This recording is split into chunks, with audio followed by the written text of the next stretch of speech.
Hello, welcome to Tiny Tomes with Tall Tales. We are back for the finished book discussion, I guess book club type of thing, where we've both read the book and now we're going to talk about it. Yep. We've been dying to talk about this with each other, but we've held off because we knew we were going to make a video. Yeah. So it's, Cinder. If you've watched our reading vlogs, you know what we've been reading and what it's about. It's sort of a proto-cyberpunk Cinderella / Snow White retelling. True. Which was really cool. I liked the Snow addition White. of like the Snow White fusion, so it wasn't just one fairy tale, it added more, which really helped me feel like a real novel, because novels have like a lot of story in them. So Because you had me read the little extra part, because that part wasn't in the audiobook, like, that's what's just been rolling around in my brain is the glitches section. Glitches, yep. So it's like a prologue little bonus bit where it's just chapters about what her life was like growing up until her stepdad died. And it apparently wasn't in the original novels, because these were actually written in 2012, so we're reading them 10 years later. And that's the thing is where I like looked up the cover of the old version. I was like, wow, it is completely different. I remember seeing that on the shelves. Yeah. But it just looked like a terrible Twilight ripoff. Well, it's just a leg. Well, yeah, well, it's can- literally like the Twilight black, faded around the edges, and then like an object. And then, but it was like a Cinderella foot, which is also not what this is, because it's a mechanical Cinderella foot. Yeah. So I whoever did the cover needs to be fired. Like, even Back in the day. the cover, she's wearing a high heel, but in the story, she wears boots to the ball. Yeah. So I'm just like, And it's so funny can because we not be consistent? in the back here, she thanks all the bloggers and stuff, basically, with the, in the shape of the original Cinderella shoe that was on her cover. And I think that part of that is saying, hey, thanks for carrying me through this terrible cover, and you guys read the story and actually realized that it was good beyond the lackluster cover. Because the new, 10th anniversary covers are so good. They look so nice. All of them look amazing. Even the little, that on the inside, that's really cool. First little bit on the first page is another little illustration. This doesn't technically happen in the book this way. I never noticed. Yeah, the queen. But yeah, this doesn't technically isn't how it happened in the book, but it's a cute little it's about Cinderella, and it's another thing to sell you. It's right behind the cover. It's with all the reviews and there's synopsis on the back. But yeah, I think it probably got a hard shake when it was coming out, because there was seems like bad advertising. Yeah.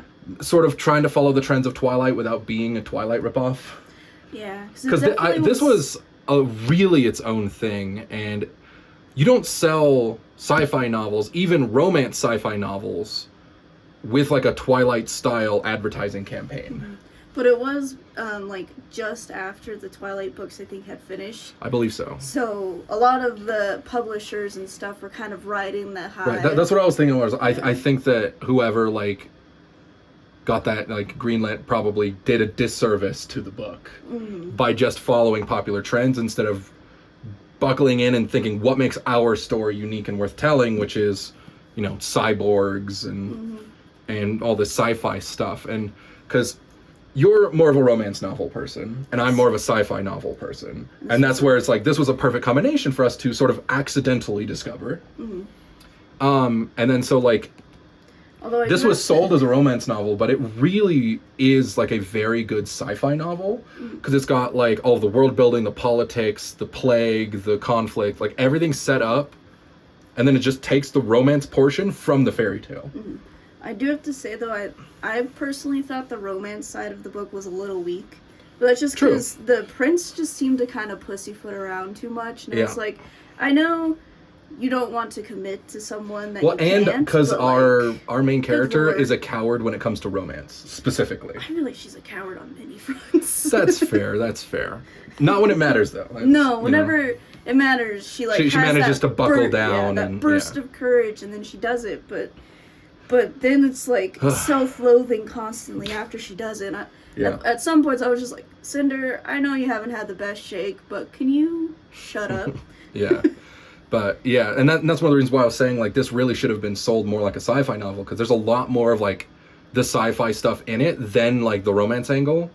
and the forefront, like the old cover, was selling it as, oh, it's the Cinderella story, which is romance and fairy tale and all of this, but it's really not. No. It's really just like a gritty proto-cyberpunk sci-fi world that features a lot of inspiration taken from the fairy tales, which is like a very, very good idea and a good way to do it. Cinder starts with her at her booth in the market. Wow, Yeah, like the market area booth, her booth, yeah. That word was like, we're not coming to you. Yeah, so she's in her booth at the market, and you find out that she is the sole provider for her whole family. And Lord, are they? Well, one of them's really cool. Yeah. The other two are the worst. Yeah, the Cinderella story, right? Yeah, stepmom, stepsister, bad people, terrible, make her do all the work, all of that. I actually really loved the like addition or twist of making Peony, the younger one, actually nice and a loving sister. I did love Peony. And it did make it made it hurt more that when she eventually got taken. Or like to give like a downtrodden character somebody good or something good just to take it away is like a classic, and it gets me every time. Yeah. Because it was the same thing with Eiko. Or Ico, whatever. Ico, I believe is how. Yeah, because it's Iko is how it's written. That's how they pronounced it. The said audiobook was Ico. Ico? Okay, because I just said Eco. I mean, either way it would work. But yeah, so because between Peony and Eco, Cinder's life isn't actually that bad, thanks to them being there and their companionship. And then she slowly loses them both over the course of the story, and things keep going all the way down to the worst possible, like her bottom, where she has nothing left. Her foot's been taken, Peony's dead, Eco's been disassembled. She has literally nothing left. And so, like that's a great, like very, very well written. Props to Marissa Meyer for her fantastic writing on that, and like just absolutely devastating. Great twist to the Cinderella story. Again, the fusion of like the Snow White portion. Yeah, with the queen. How early were you able to deduce that she would be the princess? Or was it like a surprise reveal? No, it was. So I read up to the 15 chapters, and then I did the second part of my video. Immediately at that second chapter mark, I was like, "Oh, she's this hidden princess." I even had my second set of predictions, because I did a first set, and all of them ended up not being in the story. Then I did a second set, and immediately the first one is Cinder is the missing lunar heir. Yeah. Well, it's funny because so I actually technically predicted it, I think at like 6. But more of like well, that would be really cool if instead of, because they started setting up the Lunarians as the Snow White story. Yeah. And since I was originally just like, oh, they're going to do, since I already know that they're going to be going through a whole bunch of the fairy tales, I was like, oh, so this is set up for the Snow White one whenever we get to that. And then I got to thinking, and I was like, well, it would be super easy to mix them both together. And then, around like 15-ish or whatever the chapter was where they mentioned, oh no, the princess is dead, they found her flesh in the fire. And then I was immediately like, you are missing a hand and a leg. Your flesh was in that fire, you are the princess. Yeah. And to be fair, I don't think it's necessarily a twist, I just think it's well foreshadowed. Like even whenever I did the prediction, I had like little bits of evidence, and one of the ones is like, she dreams of being in fire. Like being caught in a fire. So I'm like, oh. Oh yeah, well, I never even mentioned that, but I guess, that makes sense. Yeah, she dreams of being caught in a fire. And I was like, well, we haven't heard anything about her being in a fire, so that's probably what it was. Like why she got these fire nightmares and all that. Why her subconscious is going way back to something that happened so long ago to her. That's fair. Because she has no memory of her life before becoming a cyborg. Yeah. And I think they kind of did that, like the surgeons may have done that on purpose, because she had the programming and stuff. Yeah. Like give a brain a little rewire. Yeah, little whoops. Well, and because like the doctor said, like her powers not being prevalent or her not knowing about them and all that, like kind of actually helped keep her safe. That's what kept her safe. Because then she would never be outed as a Lunarian as long as her glamour would never, appear. Which I thought, man, I have so many thoughts about Garion's invention and. Yeah, and the other question is, again, shit. even with the like little prologue chapters, we still don't really know what his actual motives were. Did he know she was the Lunar Princess, or did he just think she was another Lunarian? Was this all intentional? Was he a part of a conspiracy? Like, how much of it did he actually know? Because also, once he brought her home, he stopped paying attention to her straight out. Like, flat out, he just started ignoring her. Yeah. And then, because the other thing is, it's like, she was also like a means to an end for him to a degree, where as soon as like the results come in from her thing, he then proves his thing works and is like a billionaire, basically, off of this invention. And then he dies before it happens. So we don't actually know if that's really all it was, or if he did this because she's also the Lunar Princess, so it was like two birds, one stone, or if he just had zero idea. So it's like there's so many like unknowns with this specific scenario. And unfortunately, so it looks like we're going to be taking the next book, if we still follow Cinder directly, we're going to be going to Africa, not Europe, where she was adopted.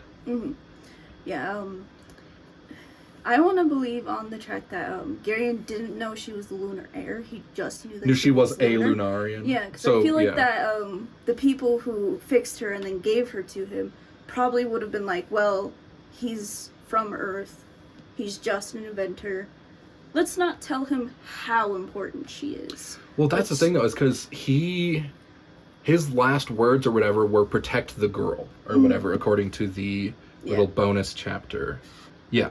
I have it, Adri. Love, you must take care of the girl. And then that's where Adri was like, excuse me? The girl? Not like our girls? Type of a thing. And that kind of tells me that, like, again, and because that could also mean like, well, she's our ticket to money, and you guys will be safe forever as long as you take care of it, and then find some way to do something, or whether he knows she's the Lunar Princess and will be integral to not losing a war with the Lunarians or something. So it could technically be either way, but makes me lean more towards that he knew. But I don't actually know. We won't know until we meet somebody who was also in on it. Yeah. Right. Which is why I was like, oh, we're going to Africa, not Europe. Which is unfortunate because Europe is where she was apparently adopted from by Garen. But who knows? She could get out of the prison and not immediately end up in Africa. It could take a scenic route through Europe to get to Africa. Because the book left on a very specific cliffhanger, and how dare you, but also very well done. I felt the same. I was like, wow, really? Yeah, I was like, no more? Excuse me? Hello? And then in the audiobook, there was no more. Like, there wasn't even the little glitches afterwards. It was the little extra little bits. And granted, those are technically bonus anyway. We don't have to see those, but they were nice to have. And again, it's just one of those things where it's like there wasn't really a place to fit it, because you want to start a story in the action where things are going, meaning you want adults or not adult. I think she's like 17 going on 18. I think so. Cinder working in her booth and like meeting the prince and doing all of that.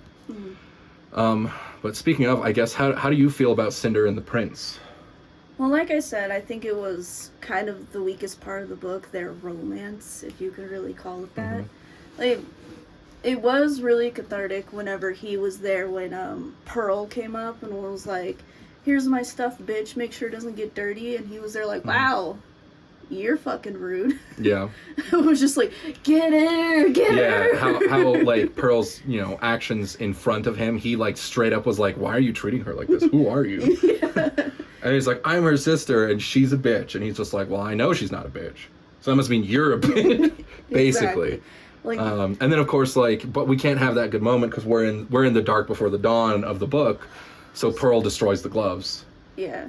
I have a really hard time, like, watching or reading about the abusers just being absolutely terrible, and then not really getting a huge cathartic moment where they get slapped back. Like, I crave it. The most we got was during the ball when the prince just giga-chatted his way through everything and was just like, fuck all of you fancy pantses. I'm gonna dance with this mud-soaked, like, wet, ragged girl, and y'all can rat we found outside, and y'all can suck it up. And then like that was the most catharsis, and like was like the looks on their faces. But it would have been nice for them to have like more of that. Something to, because it was mostly like, because again she like reeled back to slap her, and then the prince just grabbed her hand, and then he danced with her. The prince just punched Audrey, and then walked away. Yeah, or like some like spiteful thing where it's like, oops, and like trip type of a thing, you know? Something like that. That would have been pretty nice as well. I do have to say, when it comes to the ball scene, my favorite part was the inversion of the original fairy tale, where when Cinderella comes in, she's so beautiful that everyone stops and stares at her. And in this one, she comes in completely so out of place that everyone's just like, yeah, I didn't even... Where'd they find them? Yeah, I didn't even think about it like that. But yeah, that is actually a direct inversion. Because I just thought, I was like, oh, that's a cool, you know, fun idea where it's just like, she's not like the head of the ball necessarily, but she kind of still ends up being that way because of the prince himself. Because they do announce her as his special guest. Yeah, but like having her be directly like appalling instead of like awe-inspiring is actually very, very cool. I didn't even notice that. And then of course, English major in me. Yeah, and then even still, just the way the whole party shook out was actually great. I really liked the way the ball happened. It was, and of course her mad dash to the ball in like the carriage and everything as well. I like to think that it was like a VW bug. That's exactly like the impression I got, because she said it was like a round dome gasoline car that is orange, and I was like, it's a VW bug. It has to be a bug. It's just and so I was just like, that is perfect, and I love that idea. So that's what I pictured as well, is that she was just driving a bug. I'm glad that we came to that same conclusion.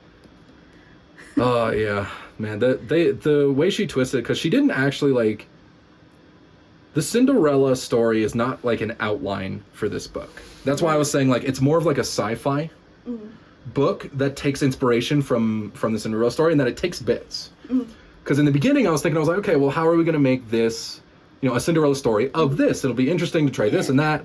And then like she just takes elements and like cherry picks them as she thinks they'll work within her story. Yeah, like I had a list of like the characters that I expect to be in the story, and as far as I can tell, we never really met a godmother. The closest is like the doctor. Yeah, that's what I was thinking, but I was like, he still didn't really. But he's just like a little tiny man with an accent. and it was like, I was like, that's a really funny image of him just being like, I grant you money and freedom. Go. Right. Because technically she only got her carriage because of his money. And so I was like, the closest parallel for like a godmother is the little doctor guy. Yeah. Dr. Arlon? Arlon? It's spelled with an E. I think that's how they said it. That's how they pronounce it. Yeah, because and that's going to be the other thing, is I'm going to probably pronounce things completely differently from however your audiobook does. Yeah. Because I just, all paper for me. Yeah, because and then you heard it spoken aloud. Yeah, because they did, the stepmother, they pronounce it as Audrey. Yeah, I think I did Adri. Yeah. And then Peony and Pearl, those are standard. Cinder, Prince Kai. Kai, yeah. Although it's apparently Kaito. Yeah, that's his full name. Yeah, which was cool. They didn't reveal that to us till like halfway through the book, or whatever, during his coronation, I think, where they were like, Emperor Kaito of the era. I was like, oh, never once have you said his full name. Only his nickname, Kai. I think they said it earlier too. No, I don't remember that. I think it was just Kai. But no, yeah, I do like him actually though, and I like the idea of like. Because the Cinderella story is all about, like, she meets him once, and then, like, they fall madly in love, which is, like, people always pan, it's like, oh, completely unrealistic, blah, all this, and then so, in this, she actually meets and interacts with him several times over the story, all very pleasant interactions that, like, you can kind of understand how it works, and, like, how they could, you know, come to really like each other, whether it's, like, true love or whatever or not, and book series ain't over, so. Yeah, I mean, they're, like, 17. But dude is like, really does like her and like is super happy to be around her at all the time. She, of course, like I said, she's super cowardly. Yeah, how do you feel? Where he's like, hey, you know, come with me to the ball, and she's like, me, I'm a lowly commoner. I could never go with you to the ball, Prince. And he's like, the Prince, am literally asking you. Well, she's also lying to him the entire time because he never sees that she's a cyborg. Well, true, and that's also speaking of like she has very self-conscious about it because there's cyborg racism. Yeah, which is another sci-fi thing. Which is like put forward further by Dr. Arlong doing the cyborg trial. Which he apparently only did to find her eventually. Yeah. And that also makes more sense as to why in the beginning, because one of his colleagues points out, like, that is very suspicious behavior, sir. sending back this 34-year-old man with no actual tests done on him, and then perking up at the sound of a teenage girl down there that you can experiment on. You're fucking suspicious. And she's that. like, that's suspicious. I'm like, I'm glad that paid off in being that, like, he doesn't actually kill most of the cyborgs that come in. That he placebos a lot of them, as long as they've got, like, you know, family or something to go back to. Yeah, but if they're young teenage girls like Cinder were, then he's gonna at least inject them. Then they're gonna die. So he just injects the teenagers. And then, like, anyone that doesn't fit the profile of her, he just sends out. And I'm like, damn. And he mentioned, he's like, you know, gotta make sacrifices in order to find somebody sometimes. And I was like, I mean, still bad, but you gotta do what you gotta do, I guess. So yeah, so he started that program just to find her. Which is messed up, but also it worked, kind of. Yeah. But yeah, that was like its whole own thing. But yeah, the cyborg racism was definitely not helped by him. No. Contrary, though, I think it would have been helped by Gary, though. Garen, yeah. Yeah, if his invention was revealed to the world, I think it would have really helped, because, well, there's, like, several things that could have happened. Because then cyborgs would be the ultimate weapon versus Lunarians. Yeah, they would be the ultimate weapons. Well, but then you get drafted into the army. So now you're being drafted from dying to plague to now you're going to go literally just kill people or be killed, and you have no choice. Yeah. So it's like, it's not great either way, really. Well, my thought that I was having whenever I was thinking about this was either all the humans decide that they're going to get the implant in them too, so it doesn't matter if a Lunarian comes to them, they'll be able to resist. Yeah. And then there's also the Lunarians that maybe don't want to use their powers and go and get the procedure done. So that they can, you know, not have to worry about it and blend in. Yeah, and then there's also the really dark side of it is suddenly Lunarians are going to be hunted down and forced this program to be put on them. Right, and then, like, you know, POWs type of stuff, as well as, like, if we were to take over the Lunarian capital, this would be, like, forcibly installed into all non-shells. And it's like, Jesus, like, there's so many, like, again, speaking of sci-fi, like, terrible sci-fi paths this could go down, all of which create wonderful stories, I gotta say. But very dark turns. Yeah, but we'll have to see where they go. And like I said, that's a sci-fi novel specialty, is where that's like the darkest moment in like a sci-fi thing, is when not just the character, but like the society itself is at its darkest point right before the dawn. That's like a series-wide thing. So that would be like a book 3 of 4 type of thing, where it's like it ends with like, oh shit, we have just like POW'd all of Lunarians, and now they're like forced. Like it would be terrible stuff. Granted, I don't know where this is going to go necessarily. This might not be that dark of a series, but a lot of sci-fi novels will go that route for their like low point in the whole series. I mean, I feel like this story has its really dark spots, so it does, and so she definitely knows how to write them. That's for sure.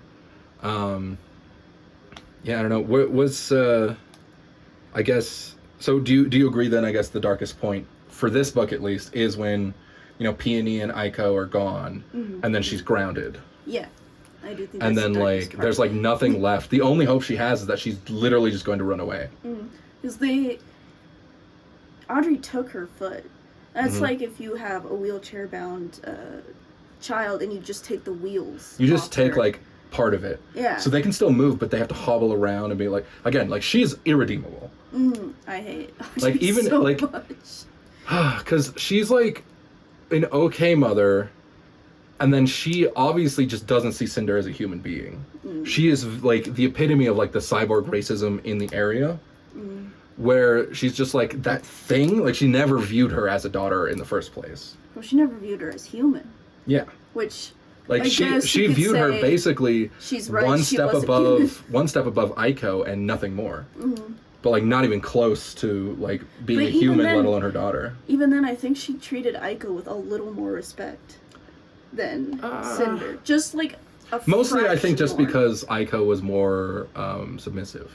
Because Aiko could not refuse commands, whereas Cinder has a brain and free will. That she can just be like, I don't like you. And so she can be rude, she can be mouthy, spiteful, disobedient.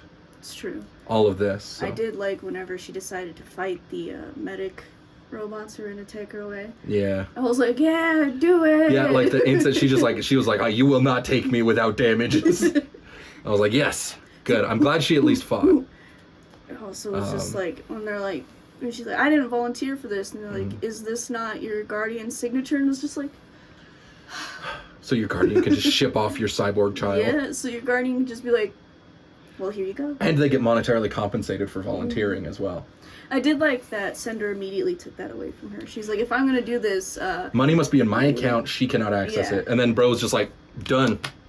All good. He was like, doesn't matter. I don't give a shit. When it's so funny, because again, the importance was like as far as misplaced as to why she was important, but the responses were still the same amount of importance to her. Right? Like her not being the cure for the plague versus her being the Lunarian princess was the same amount of importance, and how much leeway he gave her for that is the same. And I'm like, oh, that was actually really, really good, because it didn't like tip any flags or anything. That all felt right. Because I also pretty much guessed. I was like, oh, she's definitely immune in some way to the plague. It's going to have to be. Originally, I guessed it was because she was cybernetic. Like she was like, oh, she's mostly cybernetic, and maybe it's got some way of that. And then it turns out that they're testing on cyborgs. So I was like, oh, well, like, I guess it's not because she's a cyborg. Well, it could have been like any amount of programming or inhuman parts she has could have lowered her risk of getting right. And that's what I thought. But then they were like, oh, we're testing on cyborgs, and then they were also like, oh, and then we're trying to test on people who are more cyborg than less cyborg. And I was like, oh, okay, so that's completely gone. And then because my initial guesses were it had something to do with her being a cybernetic, because again, her not being infected while Peony was led to like me being like, oh, okay, what's going on? Because I thought that either it was her cybernetics, it was specifically the rat that got Peony. That because remember, the rat didn't interact with Cinder, but Peony was scared of a rat that she saw. Yeah. But it never interacted with Cinder, so I was like, oh, maybe it was just the rat, and then so she got lucky, and because she didn't touch Peony afterwards. And then the third one was that she was Lunarian. I think originally I was calling them Moonfolk. because we didn't have a name for quite a bit, even after we learned who they were. They didn't give us like the actual like the Lunars or whatever Lunarian title for a bit. I also like that they called Earthlings Earthins. And I was like, just call us Earthlings. It sounds better. But Earthlings sounds like little babies. It does. You're right. But Earthins just, I don't know. It sounds weird. Yeah. So you have Lunarians. Earthins. Yeah. And I guess going back to the plague, though, it turns out the Lunar Queen did have the antidote. They actually did manage to get the antidote for it. Yeah. And of course, she politically... I guess we can just start talking about the Queen. Yeah, let's do it. So she very intentionally waited until the Emperor contracted the plague, waited until the day after he died, and then shows up saying, oh, if only we had gotten here sooner, this antidote could have saved your poor old father. Do you think the appearance of her ambassador... What did they call them? They had like a special name. Oh yeah, like the diplomat ambassador thing. Yeah. I don't know. It said that the king had contracted it recently because the plague moves fast. Well, yeah, because Peony died within the span of what, like a week? Yeah, and I think the king, they said, lived for 2 weeks. Right, and to be fair, he had like advanced medical staff like day in, day out, probably delaying it. Yeah, so do you think that whenever the ambassador came to the palace, that's whenever the emperor got Yeah, because she'd only been there for a few weeks, right? Like a few days. Well, to be fair, they probably would have mentioned that, though. Like, the prince is pretty smart. So is the doctor. Yeah. That, like, maybe she'd been there for, like, a little while longer, or maybe she came after. But either way... I honestly feel like the queen... Because sending down an ambassador right after he gets sick is also a pretty dick move, but a good move. Like, politically. So I personally think that she sent down the ambassador with the intention of getting the emperor sick, and then once he died, remember, she immediately... Oh yeah, she was like, I'm coming. Well, because she phoned in like minutes after he died, right? It wasn't like, oh, news traveled. Like she had somebody, like basically a spy. Which I still think, what's his name, Torrin, the advisor guy. He's so suspicious. He is so suspicious. He's so damn suspicious. Like at all times. To the point where I think, like, I'm like, oh, he's gotta be the bad guy. Like, here. whenever how mad he got at the prince at the ball, whenever he's like, I let you indulge in these for far too long. Yeah, I'm just like, I was like, ooh. Who? What? How? Where? He is like, we never met the emperor, but I feel like this guy was not this bad with the emperor. He was like keeping himself in train. Like, like in check, and then like with the prince, he's like, I'm gonna need to take charge so we can make sure this gets done for the queen. Who's also very terrifying. Like the way that she pacified that one crowd. Yeah. Because it seems like royal blood intensifies your glamour to the point where like she's incredibly powerful with it, to the point where she can even like tell people to do things, and like they'll just think, oh, this is a good idea, because of the way the glamour works. Because it's not just illusions; it's also like emotional, like making people feel however you want them to feel. And then so like she can basically like send signals to your arms that say, oh, it's a good idea to like I think hold a knife to yourself with the servant girl. And then like every word out of the queen's mouth is like dripping with like arrogance, as well as like I've already won, just submit type of stuff. And it's like, I love to hate her. And that is a good ass villain. Yeah, I do like that she decided the Lunarians are going to be unreasonably evil for no like reason. super evil. Like they even say, I think the woman that we suspect was Cinder's mother. She apparently cut the feet off of her dressmaker, so that all she can do is sit and make her dresses. Oh, I don't remember that. That's you don't crazy. remember that? No.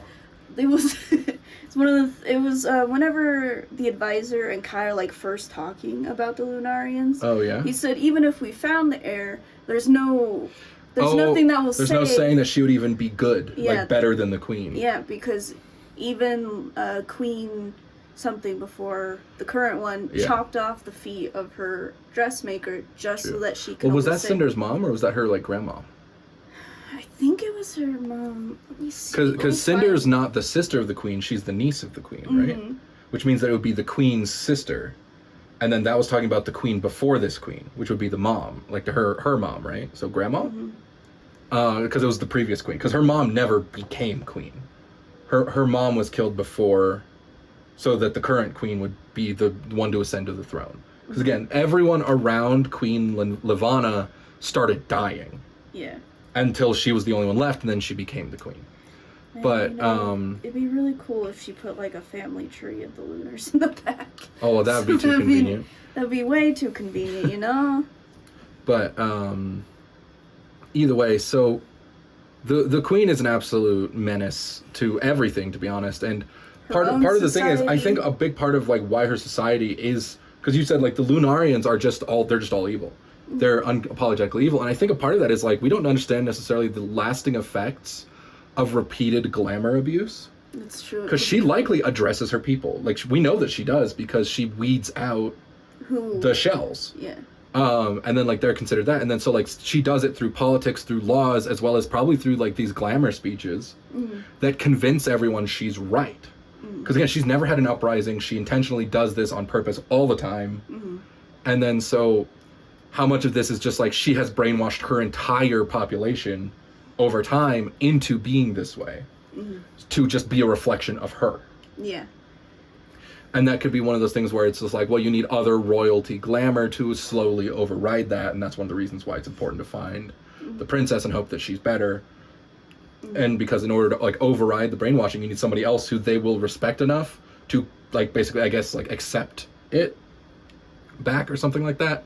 It could go multiple directions. But someone who just really was like, why not have free will, you know? Why not? Yeah. Why not just experience what other just live people life, want to do? You know? But yeah, and because she's a real piece of work. All of her guards are a piece of work. The diplomat she sent was a real piece of work. They're all just ridiculous. And of course, in addition to being self-conscious about being a cyborg, she also becomes self-conscious about being a Lunarian. Well, because there's cyborg racism and also like racism.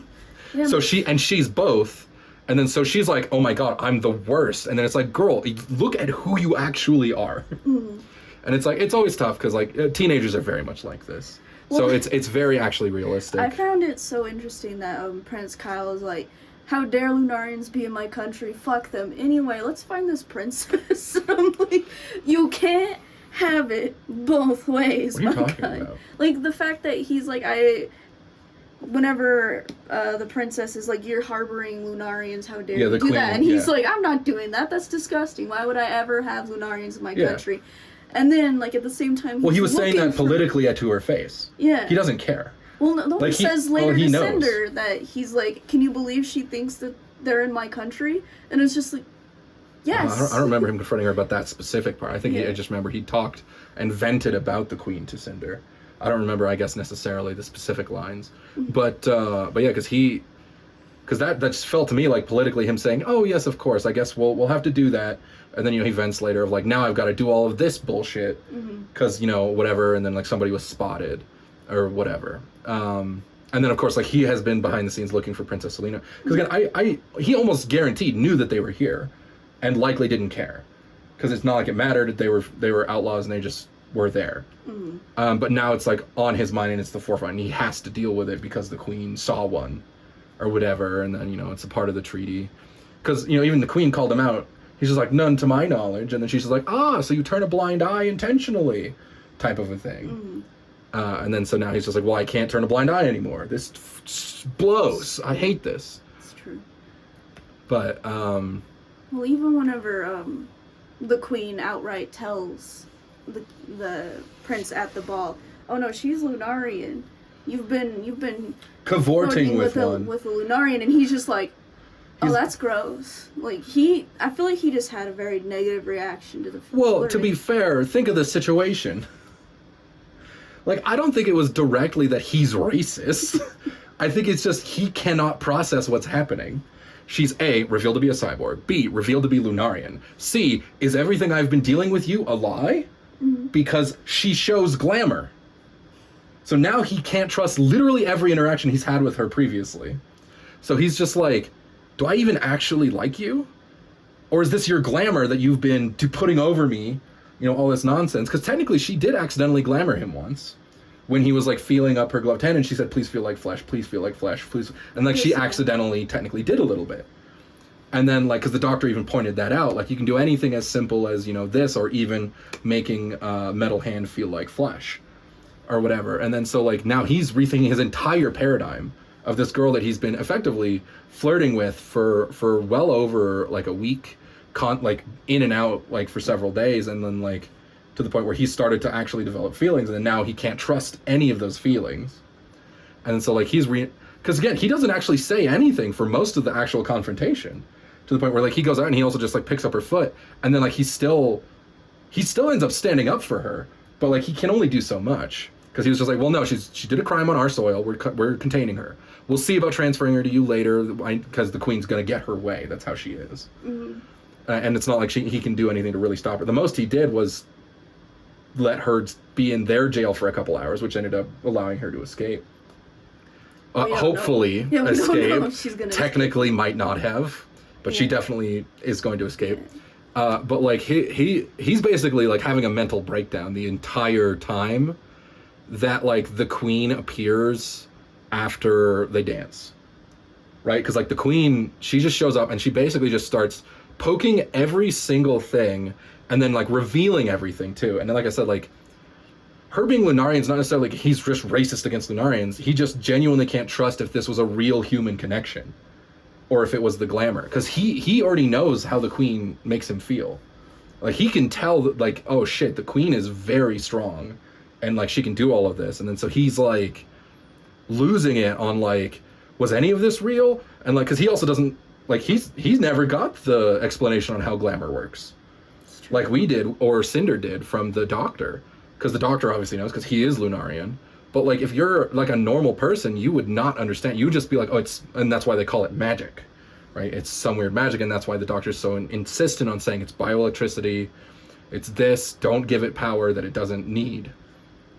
But like a normal human has no idea how to deal with it, what the true extent of it is, that it wears off when you can't see them.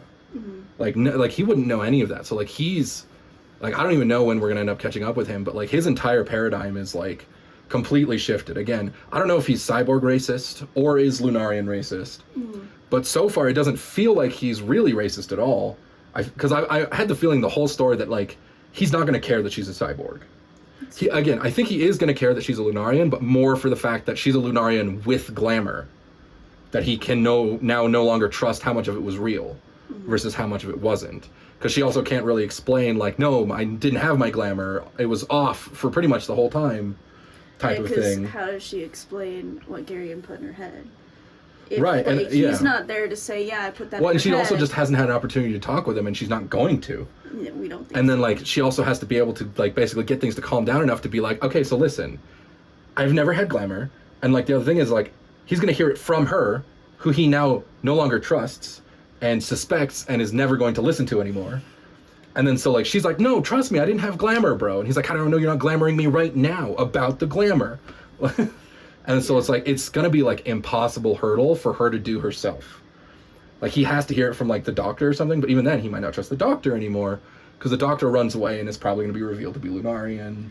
Possibly. Like, so, it's this huge web that all just balled up and is, like, going to explode the moment we get back into the Cinder story.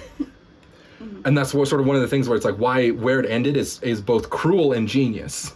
Because you're like, I need to know what happens because there's so many, like, threads in this yarn ball that just exploded, and we have no idea where any of them went because we stopped, like, right after the explosion without, like, letting everything even fall to the ground yet. Yeah. And there's going to be another explosion that goes off before really anything is settled either. Yeah, so it's like this was like the first of like a couple explosions. So it's really, really crazy and intense, and like there's so many threads, so many things going on. She's going to repair Aiko, of course. Gonna find another android body to put her in. I like the idea that she was just like, I'm gonna find a porn bot so I can stick you in because you were always talking about your curves and your like and how hot you are. And I'm like, and then so like putting her in an cute. actual hot body or whatever, that's a really cute idea. Yeah. I like that.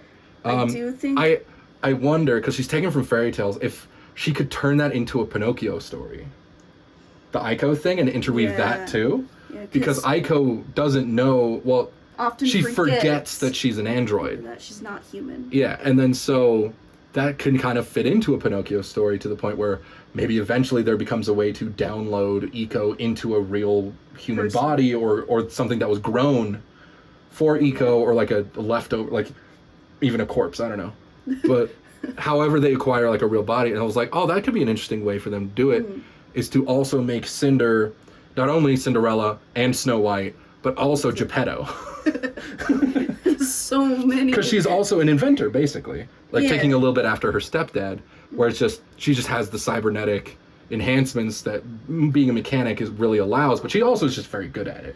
Yeah, I did like that in Glitches it does explain kind of how she became a mechanic. Like, how she turns out she's really good at it. Yeah, through the whole story I was just like, how did she learn if there was, like, no mentor for her? And it was all self-taught on the net, and then it's like, oh, and then she can actually, because of her cybernetic enhancements, she can actually overlay the images directly onto what she's looking at. So I was like, which makes it even easier for her, yeah. Alright, that makes sense. But I still think that that's where she would have ended up anyway, probably, just gifted-wise.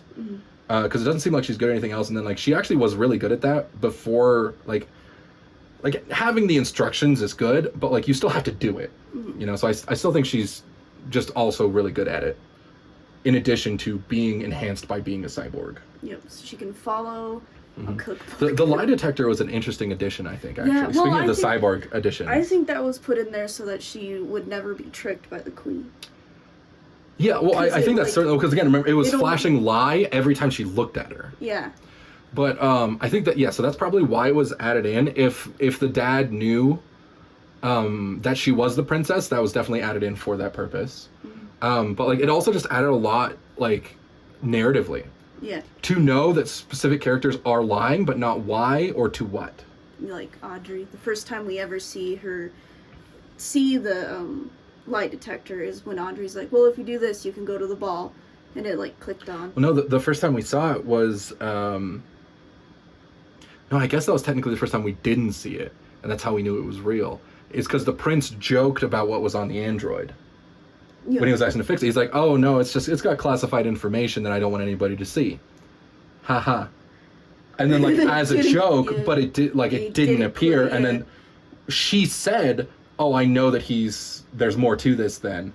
And then, like, later, like, backfilling, we would know that that's because her lie thing didn't turn on. And that's why she was able to just be like, oh, okay, so it actually does. Basically have, like, super important information. So that was, like, a backfill of, like, the lie detector not going off. What was that android's name? It was like Lucy or something? Something like that. It was his, like, nanny droid, basically. That he just also was having, like, hold the information.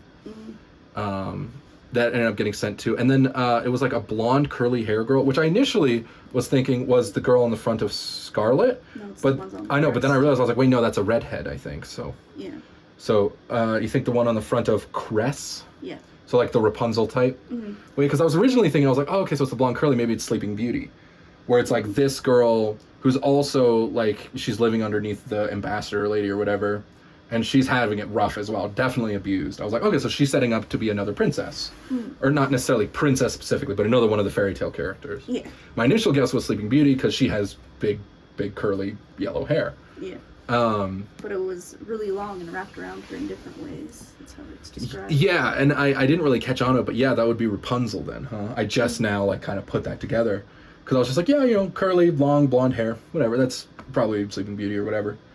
And then, but no, it makes a lot more sense to be Rapunzel, because she's also up in the tower, aka on the moon, where nobody can reach her, to try and save her from this terrible situation where she's almost certainly locked in that house, which I think she said she was, by this ambassador who's going to be her Mother Gothel, or whatever.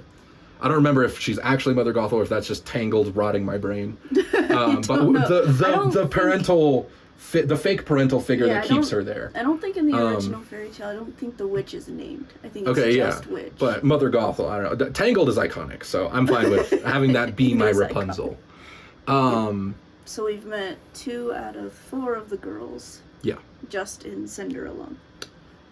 Yeah, that would sound right then. Because if there is 4 given the fronts.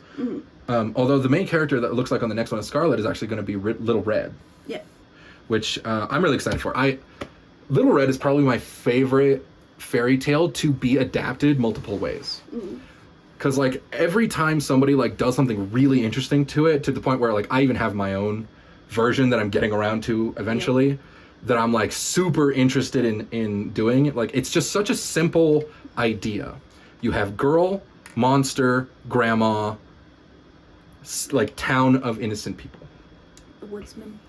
And then, like, yeah, like a woodsman. And so it's, like, really simple to just play around with and change aspects at will. And I'm, like, really excited to get into the next book, to also not just get, you know, Little Red Riding Hood stuff in, like, this cool sci-fi world she's set up, which is very good, by the way. But also to know what else happens after the end of this book. Yeah.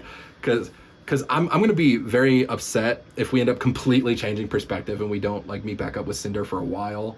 Because I'm like, come on, there's so much juicy inner turmoil in her brain right now that we won't get to hear unless... So I'm kind of worried a little bit that we'll just completely shift POVs per book.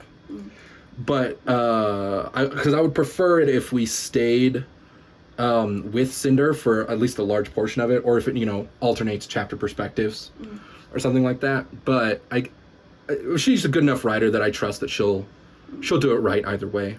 Well, I think there's, like, 2 ways the next book could open. It could be we get Cinder's breakout, and that's how that opens. Or the redhead gets put in prison with Cinder.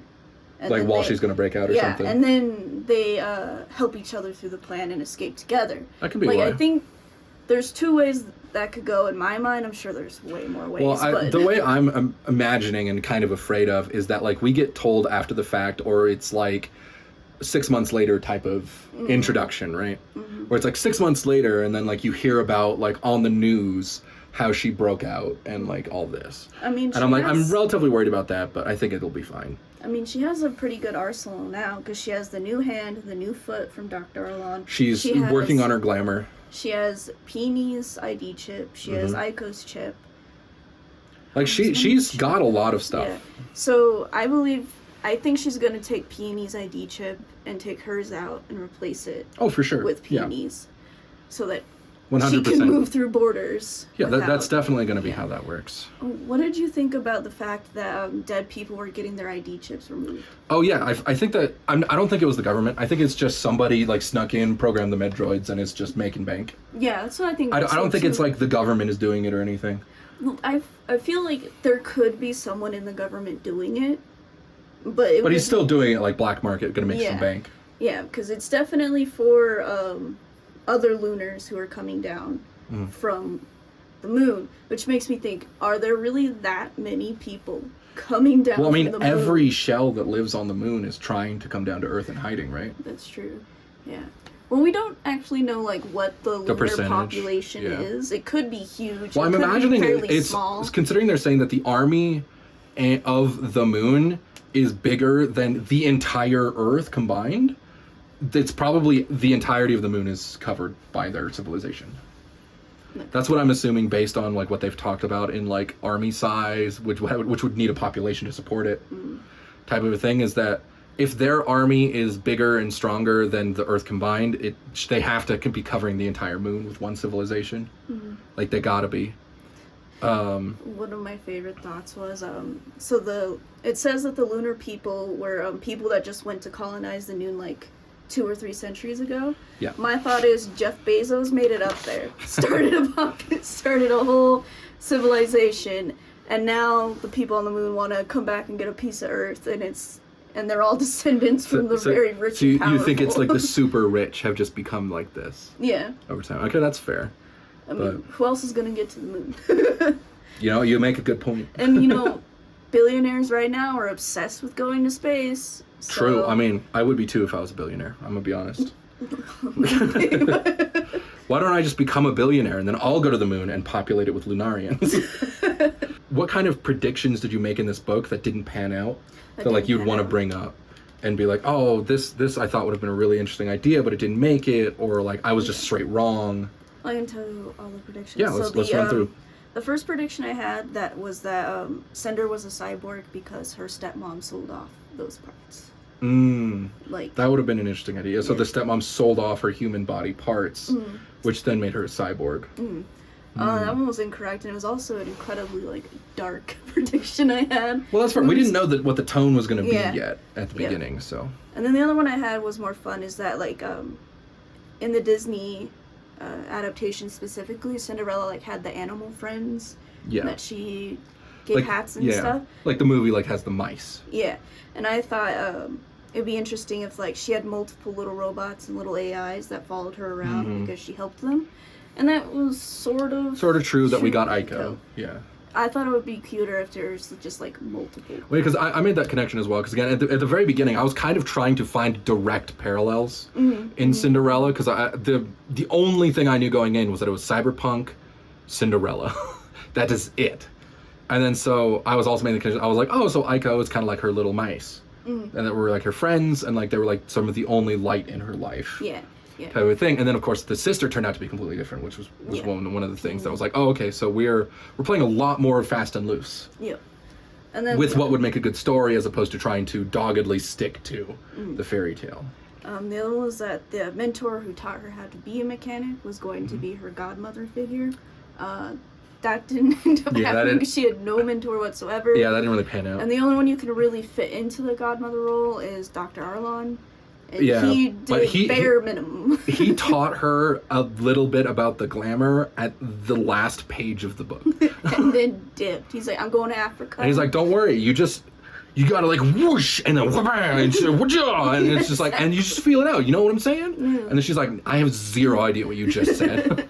And he's like, cool, peace. See you and in then Africa. just hope dips. You get there. And it's just like, okay. Yeah. And then the last one was that in the ball event, she loses her leg, which triggers the slipper hunt.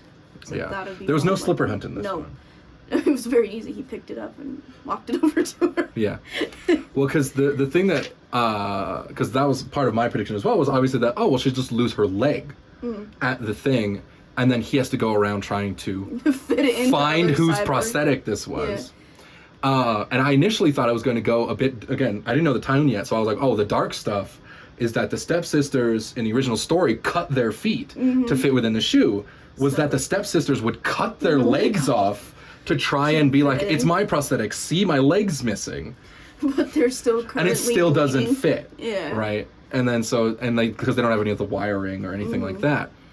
And then that obviously turned out to be not true as well. And Peony was a good girl. Like there was a very good remix of everything. But that was like one of my primary predictions was that she was going to, lose her entire leg, and she'll be hobbling around and like trying to like figure out what to do, and then like he has to go around trying to figure out who this is. Definitely didn't go that way. I'm sure. No. She probably again was she's taking to, like, the elements she wants and leaving the things that don't make sense in the dust, which is a very smart thing to do. I like that she's doing that. One of my other ideas was I originally for a while thought she was going to roll up to the ball and sort of feign being super important and powerful, sort of like the original story where she just appears and is like, yes, I am very important and beautiful and this and that.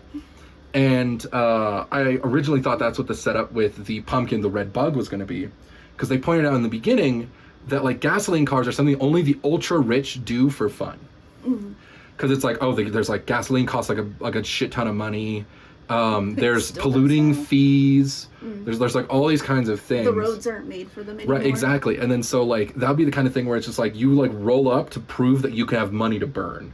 Yeah. And then so she was gonna like roll up in that and then like have a pretty dress and then like come out and sort of everyone's gonna be again awestruck at her presence. That was a lot of our predictions were sort of like in line with the it's gonna be more like the Cinderella story than it was as the sci-fi story.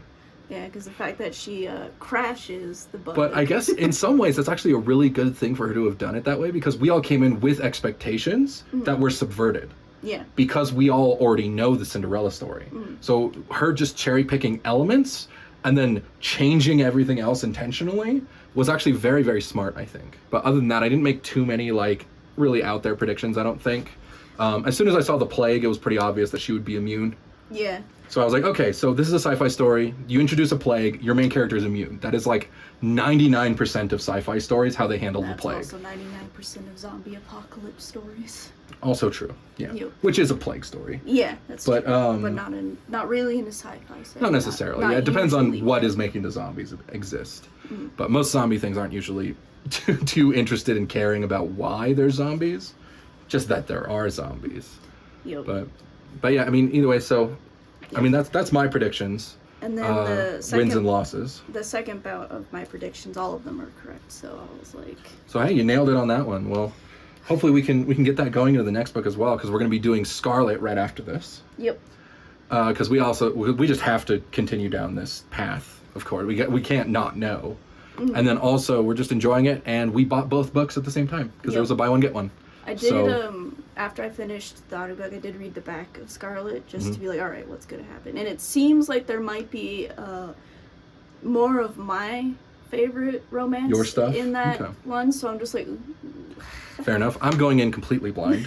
But either way, I suppose that was our Tiny Tomes with Tall Tales book club discussion for the book Cinder. You should have it. Cinder. I did not lose it. We've just been sitting here. Either way, thank you very much for watching.